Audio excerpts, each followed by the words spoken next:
அனைத்து ஊடக நண்பர்களுக்கும் பத்திரிகை நண்பர்களுக்கும் வணக்கம். தஞ்சாவூர் ஒருங்கிணைந்த மாவட்டத்திலிருந்து அம்மா மக்கள் முன்னேற்ற கழகத்திலிருந்து விலகியும் ஓபிஎஸ் அணியிலிருந்து விலகியும் சுமார் 500 பேர் இன்றைய தினம் அனைத்து இந்திய அண்ணா திராவிட முன்னேற்ற கழகத்தில் தங்களை இணைத்துக் கொண்டிருக்கின்றார்கள். அதில் குறிப்பாக ஓபிஎஸ் அணியிலிருந்து திரு PS சேகர் அவர்கள் சுமார் 200 பேருடன்,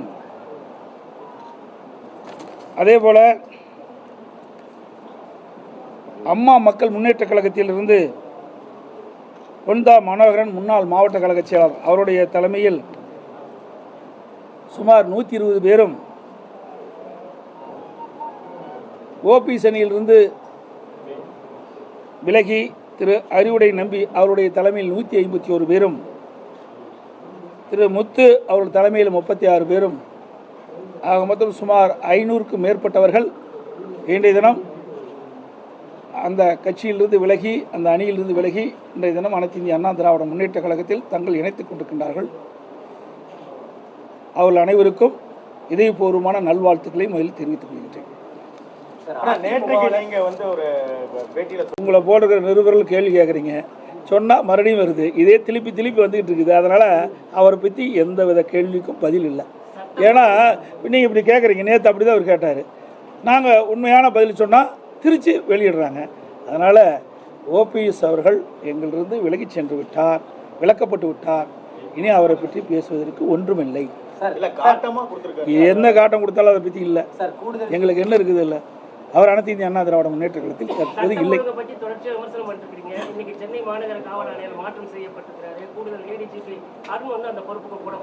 அதாவது ஐஜி மாற்றினதுனால சட்ட ஒழுங்கு சிறப்பாக இருந்துடாது. நிர்வாகம் சரியாக இருந்தால்தான் சட்ட ஒழுங்கு காக்க முடியும். இன்றைக்கு காவல்துறை பொறுப்பை வைக்கின்றவர் முதலமைச்சர். அந்த முதலமைச்சர் சரியான முறையிலே இந்த துறையை திறமையாக செயல்பட்டிருந்தால் சட்ட ஒழுங்கு காக்கப்பட்டிருக்கிறது. ஆனால் ஒரு பொம்மை முதலமைச்சர், திறமையற்ற முதலமைச்சர் தமிழகத்தை ஆளுகின்ற காரணத்தினால் காவல்துறையில் இருக்கின்ற காவலர்களுக்கு, காவல்துறை அதிகாரிகளுக்கு முழுமையான சுதந்திரம் கிடையாது. அதனால் அவர்கள் சட்ட ஒழுங்கை பாதுகாக்க முடியாத ஒரு சூழ்நிலை ஏற்படுகிறது.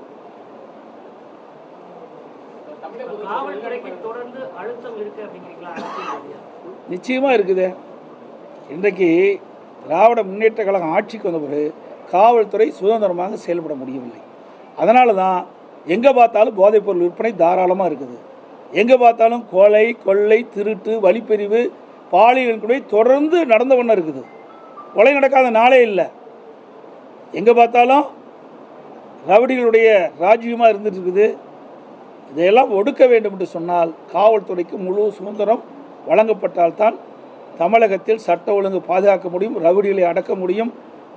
இன்றைக்கு பொதுமக்களுக்கும் பாதுகாப்பு இல்லை, பெண்களுக்கும் பாதுகாப்பு இல்லை, அரசியல் கட்சியை சேர்ந்த பொறுப்பாளர்களுக்கும் பாதுகாப்பு இல்லை தமிழகத்தில். சார், ஆம்ஸ்ட்ராங் கொலை வழக்கில் உண்மையான குற்றவாளிகள் கைது செய்யப்படவில்லைன்னு மாயாவதி ஒரு குற்றச்சாட்டு தெரிவிச்சிருக்காங்க. இது போல தொடர்ந்து உண்மையான குற்றவாளிகள் கைது செய்யப்படவில்லை, போலியான நபர்கள் தான் தானாக முன் கைதாகிறாங்க. அதாவது ஆம்ஸ்ட்ராங் படுகொலை என்பது யாராலையும் ஏற்றுக்கொள்ள முடியாத ஒன்று. ஒரு சமூகத்தில் ஒரு பிரபலமானவர், ஒரு தேசிய கட்சியில் பகுஜன் கட்சியினுடைய மாநில தலைவராக இருக்கிறார், அவர் வழக்கறிஞராக இருக்கிறார். அவர் இருக்கின்ற பகுதி குறுகிய சாலை. ஆகவே திட்டமிட்டு தான் இந்த கொலை அரங்கேறியதாக உங்களுடைய ஊடகத்திலும் பத்திரிகையிலும் இந்த சிசிடி காட்சி நாங்கள் பார்த்துருக்கோம். அதை வைத்து தான் அவருடைய தேசிய கட்சியினுடைய தலைவர் மரியாதைக்குரிய மாயாவதி அவர்கள் அந்த கருத்தை தெரிவித்துக்கின்றார்.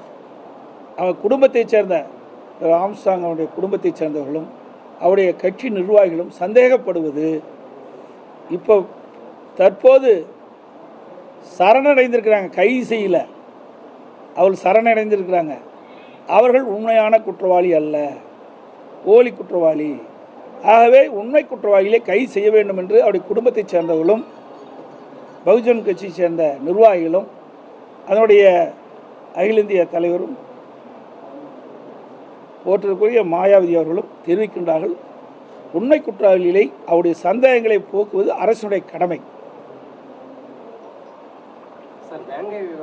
குறித்து தெளிவான அறிக்கை வெளியிட்டேன். இந்த ஆட்சியில் நான் சொன்ன மாதிரி ஒரு திறமையற்ற முதலமைச்சர் ஆண்டு கொண்டிருக்கின்றார். நிர்வாக திறமை இல்லை, எல்லா இலக்காவும் தேய்ந்து போய் இருந்து கொண்டிருக்கின்றது. எந்த துறையும் வளர்ச்சி கிடையாது. சட்ட ஒழுங்கு அடியோடு சீர்கட்டு விட்டது. ஆங்காங்கே பிரச்சனை ஏற்பட்டு கொண்டிருக்கின்றன. அதை தீர்வு காணுவதற்கும் இந்த ஆட்சியில் ஒரு திறமை கிடையாது.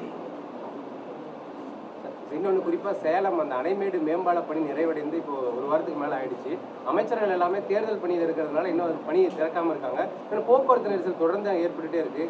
அனைத்து இந்திய அண்ணா திராவிட முன்னேற்ற கழக ஆட்சி இருக்கின்ற பொழுது, இதே புரட்சித் தலைவி அம்மா இருக்கின்ற பொழுது சேலம் மாநகரம் வளர்ந்து வருகின்ற மாநகரம். போக்குவரத்து நெரிசலை குறைக்க வேண்டும் என்று தான் நீங்கள் சொன்ன பாலம், அது இல்லாத பல்வேறு பாலப்பணிகள் மேற்கொள்ளப்பட்டு அந்த பணியெல்லாம் நிறைவேற்று அம்மா இருக்கின்ற பொழுது திறந்து வைத்தார்கள். நான் முதலமைச்சர் இருந்த காலத்தில் திறந்து வைத்தேன். இது அதிமுக ஆட்சியில் கொண்டு வந்த திட்டம். அதனால தான் வேனில் கிடப்பில் போட்டிருக்கிறாங்க. ஆக ஒரு திட்டத்தை முடித்தால் உடனடியாக மக்களுடைய பயன்பாட்டுக்கு கொண்டு வந்தால் அது பயனுள்ளதாக இருக்கும். ஆனால் இந்த ஆட்சியில் அதெல்லாம் கவனிப்பு கிடையாது. அவருடைய நோக்கமே வேறு. எந்தெந்த துறையில் எவ்வளவு கொள்ளையடிக்கலாம் என்பதுதான் இந்த ஆட்சியினுடைய திட்டம். இன்னும் தெளிவாக வெளியே வரலையே.